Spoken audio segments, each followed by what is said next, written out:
Bonjour à vous. On va parler dans cette vidéo du positionnement en CSS.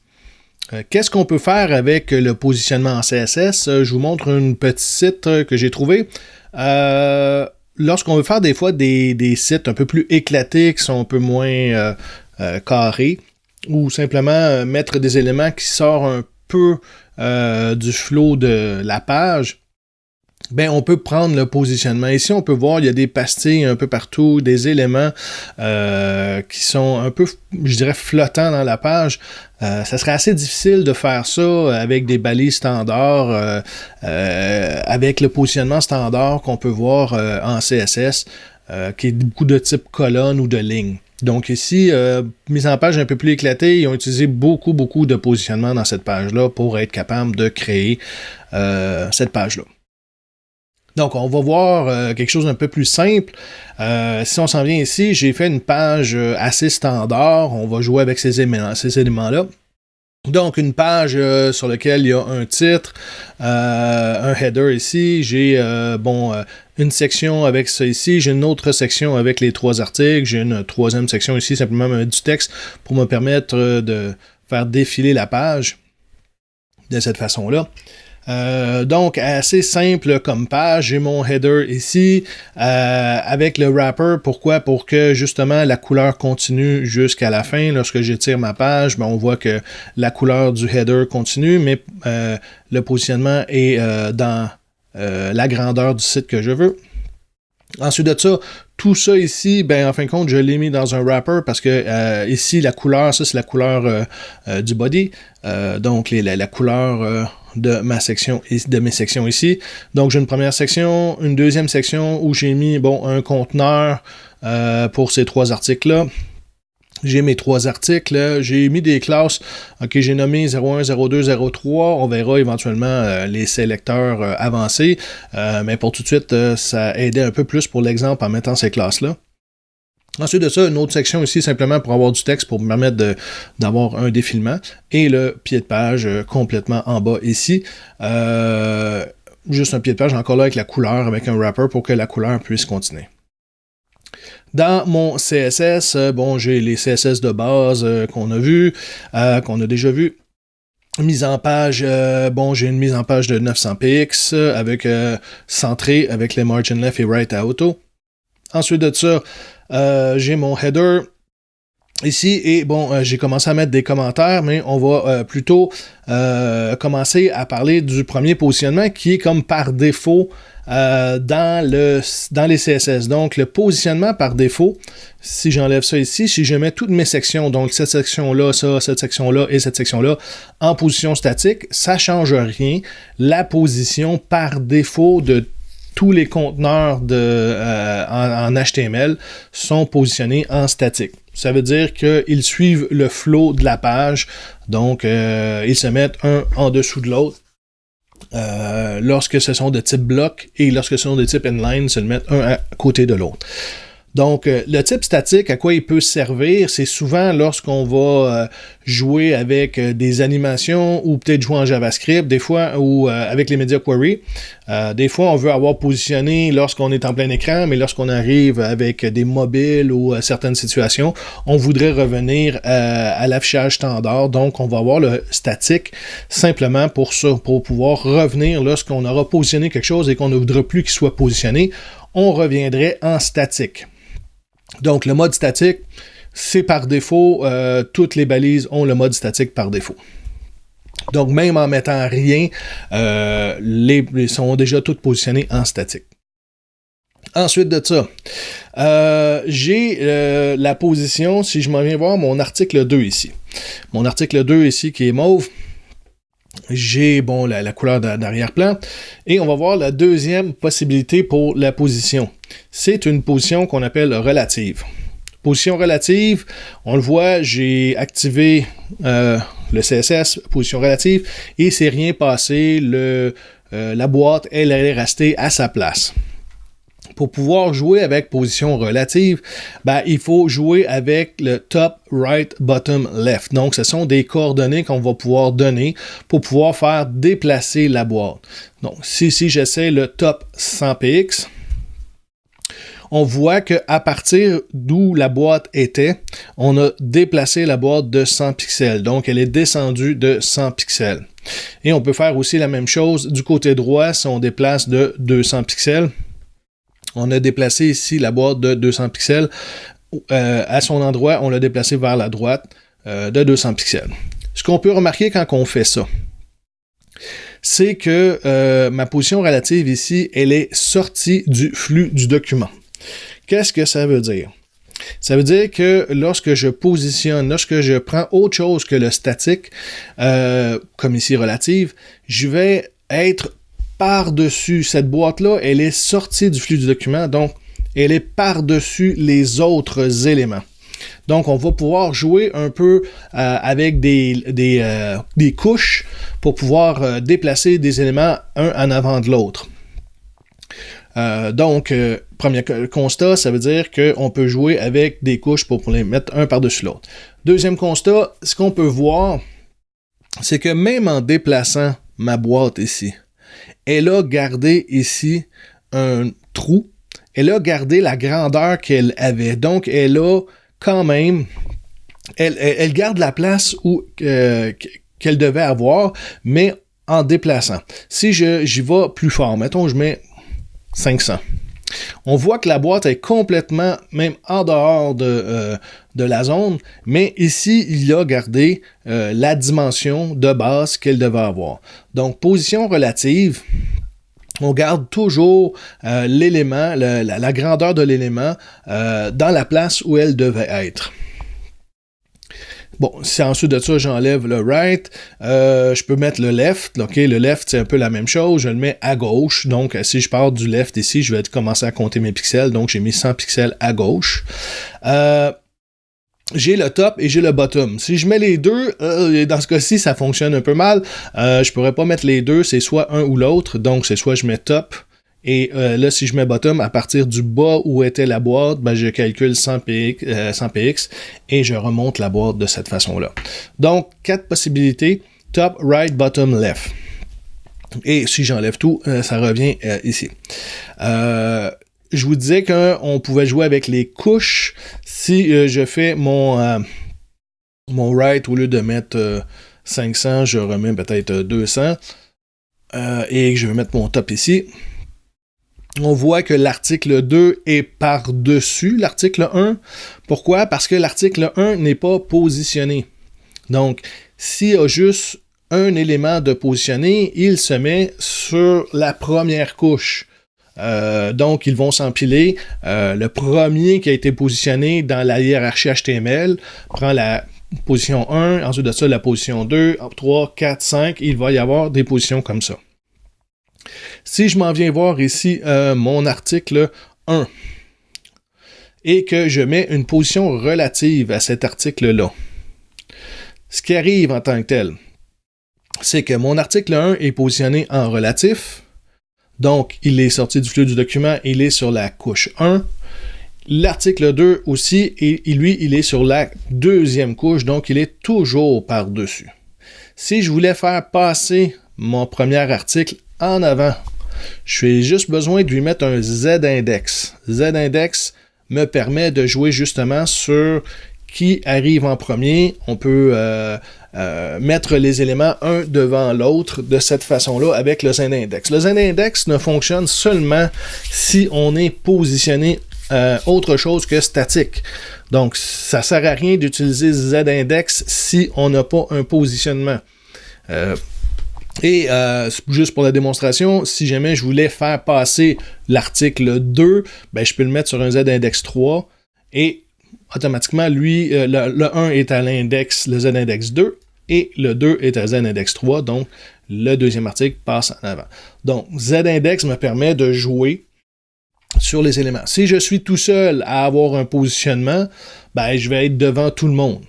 Et lorsqu'on a des éléments, plus qu'un élément de positionner, ben là, il faut penser comment on va organiser notre structure en hauteur, je dirais, en profondeur. Donc, je remets ça ici de cette façon-là. Position relative, ici. Je remets mon élément comme ça ici. Donc, position relative, ça peut être pratique, mais il faut juste faire attention quand on joue un peu avec ça. Ça peut donner des résultats un peu bizarres. Je vous en présente un. C'est, mettons que je mets position relative comme ça ici, sans rien faire, et qu'au survol, je vais dire, je vais mettre un effet et je vais mettre moins 10 pixels. C'est-à-dire, en haut, je vais mettre moins 10 pixels. Si je fais un survol, on le voit, c'est assez intéressant. On peut avoir des petites animations qui pourraient être. Sauf que, regardez ce que ça donne lorsque je m'en viens par en bas. OK, comme l'article montre de 10 pixels et que ma souris n'est plus par-dessus cet article-là, automatiquement, le survol, le hover, n'a plus lieu. Donc, la boîte redescend de 10 pixels et quand elle redescend, elle se retrouve à être sous la souris. Et là, j'ai le hover et ainsi de suite. Donc, j'ai un effet qui est un peu étrange ici, qui peut vraiment être, des fois, là, ça peut être assez désagréable. Donc, il faudrait trouver des stratégies pour essayer d'éviter ça, de trouver d'autres sortes d'animations ou trouver des stratégies pour éviter des trucs comme ça. Donc, attention, lorsqu'on veut faire des animations avec de la position relative et avec des survols de la souris, quand on déplace un élément, des fois on ne se trouve plus être sous la souris. Ensuite de ça, on a une autre possibilité. On a vu statique, tous les éléments relatifs, on reste dans le flow du document. La place où elle prend dans le flow du document reste là, mais en fin de compte, l'article est sorti du flow du document et on peut la mettre n'importe où. Et là, on va voir la position absolue. Donc, mon article 3 ici, je vais la positionner de façon absolue. Ce qu'on voit arriver, OK, je le remets, j'ai en commentaire la position absolue, mon article 3 ici, va s'en venir par-dessus mon article 1. Et mon article 2 est complètement poussé à l'autre bout. Ici, l'article 2, il faut faire attention. Pourquoi qu'elle est poussée à l'autre bout? C'est simplement que le conteneur que j'avais mis ici pour entourer mes 3 articles, là, c'est ma section ici, je l'ai mis en Display Flex. Donc, mon Justify Content, Space Between, répartit l'espace entre les 3 articles, les 3 flex items. Par contre, tantôt, j'avais enlevé en position relative celle-là ici. Et on voyait que elle avait gardé son espace de travail. OK, on pouvait bouger la boîte, l'article 2, on pouvait la déplacer, mais l'espace qu'elle occupait, elle était conservée. Lorsque j'arrive plutôt avec une position absolue, mais là, la position absolue, il est sorti du flow du document, il est remis en avant de tout le monde. On le voit parce que mon article 3 ici est par-dessus mon article 1. Par contre, elle ne garde pas l'espace qui était réservé pour cet article-là. Ce qui arrive, le space between du flex, agrandit ici. L'article 3 n'est plus dans mon conteneur, il est en avant complètement du conteneur et le flex fait que mon article 2 va se positionner complètement à droite de cette façon-là. Donc, position absolue, première chose, c'est qu'on est sorti complètement du flot du document et on n'est plus dans le conteneur dans lequel on était. On n'est plus dans le parent, on est complètement sorti. Ensuite de ça, on peut encore jouer, lorsqu'on est positionné en absolu, avec le top right, bottom left. Je vous montre à quoi ça ressemble. Quand je mets le top ici, on voit que l'article est complètement parti en haut. L'article, quand il est positionné en absolu, il est positionné par rapport à son plus proche parent positionné. Ça veut dire quoi, le plus proche parent positionné? Si je m'en viens voir ici, lorsque j'ai mon article 3, je vais aller voir son parent. Son parent, c'est pas les articles, ça, c'est des voisins. J'arrive ici, j'ai la section conteneur. La section conteneur, elle n'est pas positionnée. Donc, mon article, quand je fais le top, n'est pas par rapport à mon conteneur. Il faut que je remonte plus haut. Si je remonte plus haut, ici, j'ai le wrapper, le div avec le wrapper. Le div wrapper, il n'est pas positionné, donc je remonte encore plus haut. Et si j'irais plus haut ici, j'aurais body. Donc, le body de ma fenêtre, et lui, il est positionné. Donc, lorsque je vais me positionner en absolu, Je suis toujours positionné par rapport au parent, le premier positionné. Et là, je remonte dans ma hiérarchie HTML et dans ce cas-ci, le positionnement est fait par rapport à body. Si je fais, mettons, left 0, je vais aller me positionner complètement, c'est le top, c'est 0 et left 0, je suis complètement à gauche et en haut. Et ce qu'on peut remarquer lorsque je vais bouger la fenêtre, c'est que je ne suis plus positionné par rapport au wrapper ou par rapport à un article ou par rapport à un conteneur d'article. Je suis complètement positionné par rapport au body. Et ce que ça fait, ben, on voit que ici, je pourrais cacher des éléments de cette façon-là. Donc, si je m'en viens de plus en plus près, ben là, le positionnement est caché et lorsque ma page serait de plus en plus grande, ben le positionnement serait dévoilé et ce carré-là ici est toujours par rapport au body. Donc, des fois, c'est ce qu'on voudrait faire. On voit souvent des sites avec des petits logos qui sont fixes, qui sont pas fixes, mais qui sont pris dans le coin du site. Ça, on peut faire ça. Mais dans notre cas, nous, on voudrait que plutôt que ça suive le body, ben, plutôt que ça suive mon conteneur ici. Je voudrais que cet article-là, ici, je puisse le déplacer, mais par rapport à mon conteneur. Donc, ce qu'on va faire simplement, c'est de dire que le plus proche parent, donc si je m'en viens revoir ici, ça c'est le wrapper, mon article 3, le plus proche parent pour moi, c'est le conteneur. Donc, je vais aller voir la section avec la classe conteneur. Je remonte un peu ici. Ça, c'est les articles. J'ai ma section avec la classe conteneur. Je vais mettre ce conteneur-là, je vais le positionner. Je peux le positionner à autre chose que statique, sauf que moi, ce que je veux faire, c'est que je ne veux pas le sortir du flow du document comme un positionnement absolu. Je voudrais le positionner en relative. Pourquoi? Parce que relative en tant que tel ne déplace pas le conteneur, ça garde l'espace dans le flow du document. Donc, on peut voir que mon article 3, il est positionné par rapport au conteneur. Comment on va voir ça? Si je m'en viens ici, je vais rapetisser ça, je vais inspecter. Pourquoi je ne suis pas à la même place que le rouge? C'est simplement que si je m'en viens voir ici, ça c'est ma section, j'ai mon wrapper. Si je peux voir ça ici, non, celle-là, c'est pas celui-là. J'ai mon conteneur ici. Mon conteneur a une bordure, ok, donc un padding. Donc les articles qui sont à l'intérieur de la section conteneur, ben ils sont poussés par le padding. Mais mon article 3, lui, il est positionné en absolu.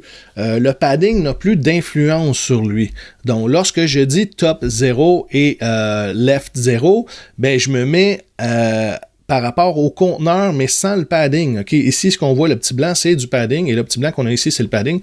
Donc, mon point haut et gauche est complètement ici. Et mon bloc s'est déplacé complètement en haut à gauche de ce conteneur-là. Donc, lorsqu'on déplace notre élément, le padding n'a plus d'importance parce qu'on n'est plus dans le flow du document, on est complètement sorti du flow du document. Donc, j'ai mon article ici qui me donne, je vais retrouver ça ici, en absolu. Donc, je suis positionné en absolu. Dans ce cas-ci, le parent a été positionné en relatif. Donc, mon point 0, 0, il s'en vient de ma boîte, de mon article, s'en vient, comme j'ai dit ici, le top 0 et left 0. Je peux faire exactement la même chose en disant que je veux aller complètement à droite. Donc, on voit que mon article 3, son coin droit est d'arriver à 0 et, admettons, je le mets en bas complètement et mon coin ici est complètement en bas. On peut aussi faire autre chose avec ça qui peut être assez intéressant. Présentement, mes articles, je vais l'enlever absolu ici. Présentement, mes articles ont une largeur. J'ai mis une largeur à mes articles pour pouvoir jouer avec le display flex et avoir une marge entre chaque article avec le position Justify Content Space Between. Donc, c'est ce que j'ai fait ici. Et mes articles ont une largeur de 280 pixels. Si j'enlève la largeur ici, on voit que le fameux display flex a fonctionné. Le space between, en fin de compte, il n'y a pas d'espace parce que les articles prennent toute la place au complet. Ce qui arrive lorsque je vais, mettons, je vais aussi enlever la position relative sur mon conteneur. Donc, je vais aller me positionner, mais par rapport à mon body ici, donc tout à fait en haut. Donc, je vais enlever la position relative. Et je vais m'en aller ici et je vais dire que je vais avoir une position absolue. Donc, je positionne en absolu mon élément ici, ce qui va le positionner, si je le mets en top 0 et en left 0, comme on avait vu tantôt, par rapport à body, puisque j'ai enlevé la position relative de son conteneur, de son plus proche parent. Donc, j'arrive ici et donc, il est complètement là, complètement en haut à gauche. Ce qui peut être intéressant, c'est de le mettre aussi en top et bottom 0, ce qui fait que mon article ici prend de 0 en haut du body et jusqu'en bas du body. Donc, l'article présentement prend toute la place et aussi on pourrait faire de left 0 à right 0. Donc, j'ai recouvert entièrement ma page. Donc, c'est assez intéressant si on veut avoir des fenêtres qui apparaissent par-dessus une page web et qu'on voudrait tout la couvrir. Ce qui nous permettrait de pouvoir mettre un avertissement, un formulaire ou quelque chose sans que les gens puissent cliquer sur le reste de la page. Donc, un élément assez intéressant qu'on peut utiliser avec la position absolue. Donc, position absolue, faire attention avec ça. Toujours positionner par le plus proche parent positionné. Il peut être positionné le plus proche parent en absolu, en relative, et en fixe qu'on va voir dans pas très longtemps. OK. Si on le positionne en statique, ça ne fonctionne pas. Donc, s'il n'y a personne, s'il n'y a pas de parents qui sont positionnés, on remonte jusqu'au body et c'est toujours par rapport au body qu'on va être positionné avec notre position absolue. Donc, j'enlève ces éléments-là ici pour revenir un peu à mon affichage standard. Je vais aller remettre simplement la grandeur de mon article. Ça, c'est article 1. Mon article ici. Donc, de cette façon-là. Donc, on a vu statique, on a vu relatif, on a vu absolu, et il en reste un dernier pour la position, qui est le fixe. Le fixe nous permet de garder un élément toujours affiché dans la page. Elle va vraiment être fixe de cette façon-là. Donc, moi, ce que j'ai décidé, c'est de dire, mettons le positionnement, on voit souvent ça avec un menu ici, et le menu devient fixe en haut, et on a toujours accès pour toutes les pages au complet. Donc, si je reviens ici, lorsque je m'en viens dans mon header, je peux mettre ici, dans mon header, la position fixe. Et regardez comment la page réagit.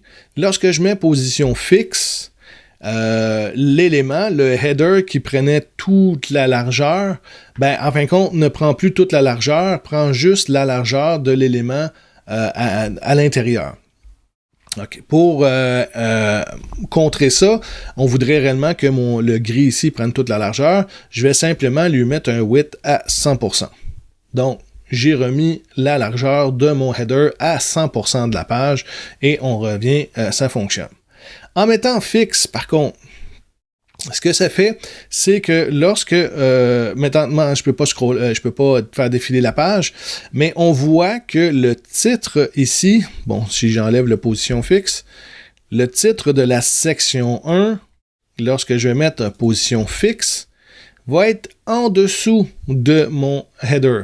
Encore là, lorsque je positionne en fixe, j'ai le même contexte en absolu. Ça veut dire que mon header est sorti du flux du document.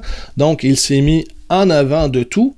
Et comme il n'influence plus la page, c'est comme si j'avais enlevé le header au complet et la page, elle est passée en arrière du header. Donc, quand on fait ça, il faut toujours penser que notre page ici, on pourrait en perdre une partie. Lorsqu'on met un élément fixe, les éléments vont passer en dessous et éventuellement, on pourrait perdre une partie de notre page et ça peut être de l'information assez importante. Donc, ce qu'on va simplement faire, On va simplement s'en aller dans la section ici, dans ma section 01 où j'avais le titre, et je vais lui mettre une marge. Là, j'ai mis 100 px parce que je pense à peu près 100 px, et quand je vais mettre une marge 100 px, on voit la marge a été mise, mais le positionnement, le header a suivi la page. Donc, ce qui nous reste à faire, c'est simplement de dire à mon header, ben, ne suis pas la page, mais suis plutôt, mets-toi à top 0, qui va être complètement au body. Et là, en mettant top 0, j'ai mis par rapport au body ici. Et là, ben, on voit que le titre 1 ici est réapparu. Et quand je vais faire défiler ma page, ben, je vais passer en dessous. OK? Donc, ça me permet d'avoir un menu ou une bannière complètement fixe. Et lorsque je veux faire défiler la page, cette portion-là ici ne bougera pas. Elle va toujours rester à son positionnement. OK? Donc, juste faire attention lorsqu'on fait ça, lorsqu'on met un élément fixe, c'est agréable, c'est vraiment le fun, on peut garder des menus, on peut garder de l'information qu'on veut toujours soit visible. Parfois, on a dans les coins en bas des petites informations qu'on voudrait toujours garder visibles, mais il faut faire attention parce que ça peut peut-être se cacher de l'information vitale. Donc, dans ce cas-ci, comme j'ai un élément fixe, ce que j'ai fait, c'est que sur cette section-là ici, la section 01, j'ai mis une marge top de 100 pixels, donc j'ai descendu l'élément ici. Ce que je peux vous faire comme exemple, si je m'en viens ici dans le header et que je mets, mettons, display none, ben, on le voit ici, OK? Dans le fond, cet article-là et cette section-là ici, elle a une marge et elle l'a poussé de cette façon-là. Donc, si je remets mon header et que je vois mon header, ben, on voit que avec la position fixe ici, on passe par-dessus tout de cette façon-là.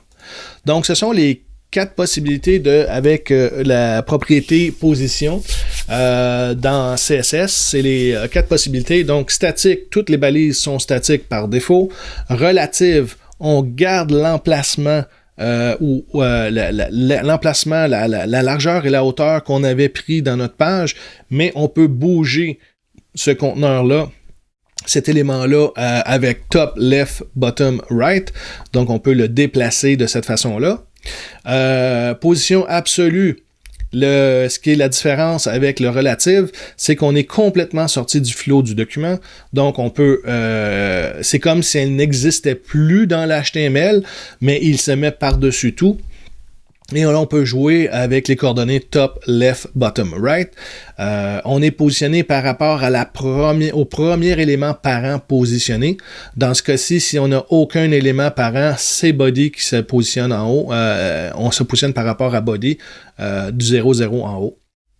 Donc, si on veut se positionner par rapport à un élément, la technique habituelle, c'est qu'on va mettre son parent, on va le mettre en position relative. Comme ça, il garde son emplacement dans le flow du document et on est positionné par rapport à lui. Mais l'élément pourrait être positionné aussi en absolu et en fixe, donc pourvu que l'élément soit positionné dans ce cas-ci. Et le dernier, qui était la position fixe, qui lui laisse l'élément complètement fixe, même au défilement de la page. Et il faut faire juste attention, lorsqu'on fait ça, on peut simplement on passe en dessous, mais on pourrait perdre des éléments. Donc, essayer de pousser les éléments ou en tout cas d'arranger la page pour ne pas que les éléments ne soient pas lisibles, qu'on ne perde pas du contenu de notre page. Voilà pour le positionnement.